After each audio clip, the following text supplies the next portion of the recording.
Hello दोस्तों, कैसे हो आप सब।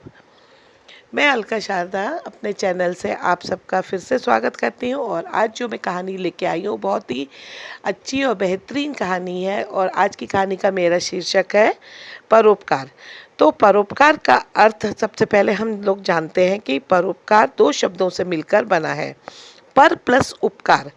परोपकार का अर्थ होता है दूसरों का अच्छा करना, दूसरों का की सहायता करना। जब मनुष्य खुद की या स्वयं की संकुचित सीमा से निकलकर दूसरों की या पर के लिए अपने सर्वस्व को बलिदान दे देता है, उसे ही परोपकार कहा जाता है।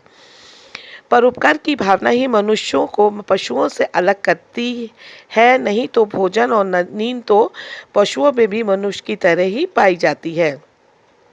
परोपकार में स्वार्थ की भावना के लिए कोई स्थान नहीं होता। परोपकार करने से मन और आत्मा को बहुत शांति मिलती है। और इससे भाईचारे की भावना और विश्व बंधुत्व की भावना भी बढ़ती है। कपड़ा देने में, भूखे को रोटी देने में, किसी व्यक्ति को दुख को दूर करने में और बेसहाराओं को सहारा देने में बहुत ही अच्छा लगता है। वह किसी और के काम आने में हमें बहुत ही आत्म आनंद मिलता है। जो सेवा बिना स्वार्थ के की जाती है, वो लोकप्रियता प्रदान करती है। जो व्यक्ति दूसरों के सुख के लिए जीते हैं, उनका जीवन प्रसन्नता और सुख से भर जाता है। तो चलिए दोस्तों, मैं अपनी स्टोरी शुरू करती हूँ। कि जैसा कि एक बार एक राजा था, उसका एक बड़ा ही बुद्धिमान मंत्री था। परंतु समय से पहले किसी कारण से मंत्री की आंखों की रोशनी चली गई, जिसके कारण मंत्री ने समय से पहले ही अपने पद से त्यागपत्र दे दिया। अब राजा को वैसा मंत्री मिलना बड़ा मुश्किल था। राजा काफ़ी सोच विचार करता नाहक दिन राजा अपने बैठा था। तभी दूत ने राजा से कहा कि महाराज, पड़ोस के राज्य से कोई दूत आपके लिए कुछ भेंट लेकर आया है, जो कि वहाँ के राजा ने आपके लिए भेजी है। राजा ने तुरंत नौकर से दूत को अंदर लाने के लिए कहा। दूत अंदर आया और उसने राजा को वो भेंट दे दी। राजा ने खोलकर देखा तो उसमें सुरमे की शीशी थी, जिसमें कि केवल आंखों में डाल सके इतना ही सुरमा था। अब राजा सोचने लगा कि केवल दो ही आंखों में ज्योति आ सकती है। मेरे राज्य में अंधे भी बहुत हैं, किस किस को दूं इसे। ये सोचकर राजा परेशान रहने लग गया। उसके दोस्तों ने काफ़ी सोच विचार करने के बाद राजा को ख्याल आया, क्यों ना ये सुरमा मंत्री को दे दिया जाए। उसने राजा की काफ़ी सेवा की है, किंतु आंखों रोशनी जाने के कारण समय से पहले अपना पद छोड़ दिया। यह सोचकर राजा ने मंत्री को वो सुरमा की शीशी देते हुए कहा कि आपके लिए ये सुरमे की शीशी लाया हूँ, पर इसमें दो ही आंखों में डालने लायक सुरमा है। इसे आप अपनी आंखों में डाल लो। ऐसा कहकर सुरमे की शीशी मंत्री को दे दी। मंत्री ने एक आंख सुरमा डाल लिया और बचे हुए सुरमे को जीभ पर रख लिया। राजा ने बड़े आश्चर्य से मंत्री से पूछा कि ये तुमने क्या किया, अब दूसरी आंख में क्या डालोगे। मंत्री बोला, महाराज, मैंने एक आंख सुरमा डाला तो मेरी ज्योति आ गई। जीभ पर मैंने इसलिए रखा कि इसका स्वाद पता कर सकूं कि इसमें क्या क्या मिला है, ताकि उसके जैसा सुरमा बना सकूं, ताकि मैं ऐसा सुरमा बना सकूं जिससे कि हमारी प्रजा में कोई भी अंधा न रहे।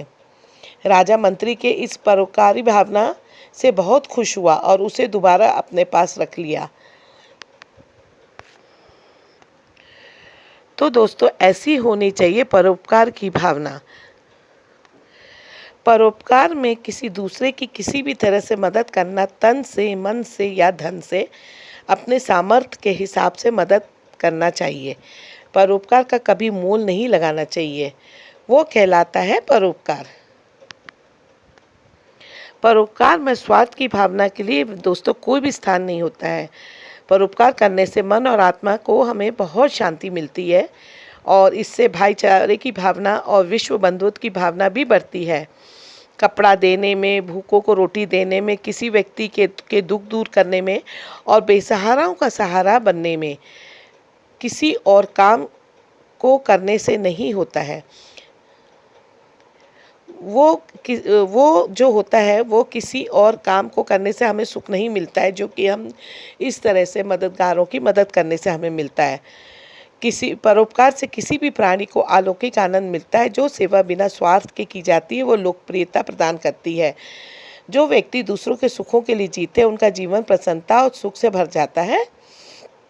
तो दोस्तों, आपको मेरी आज की कहानी जो मैंने वीडियो बनाई है परोपकार के ऊपर कैसी लगी, ये आप मुझे कमेंट्स करके मेरे कमेंट बॉक्स में बताइएगा। और दोस्तों, अगर आपको इसे पसंद आती है मेरी आज की वीडियो तो आप इसे ज़रूर व्हाट्सएप पे, फेसबुक पे अपने दोस्तों को, अपने फैमिली वालों को शेयर कीजिएगा और मेरी स्टोरी को लाइक भी कीजिएगा। और जो दोस्त मेरे इस चैनल पे बिल्कुल नए आए हुए हैं तो प्लीज़ आप मेरे इस अलका शादा चैनल को सब्सक्राइब कीजिएगा, ताकि मैं आपको इसी तरह से नए नए प्रेरणादायक, परमार्थी और भी बहुत तरह की स्टोरीज आपको सामने समक्ष प्रस्तुत कर सकूं। और हाँ दोस्तों, मेरे नए दोस्तों को मेरा यही अनुरोध है कि वो मेरे आइकॉन बेल को ज़रूर दबाइएगा, ताकि मेरे जो लेटेस्ट वीडियो के नोटिफिकेशन हैं वो सबसे पहले आपके पास पहुंच सके। तो फिर जल्दी ही हम मिलते हैं एक नई स्टोरी के साथ में। तब तक के लिए गुड बाय, धन्यवाद, हैव अ नाइस डे।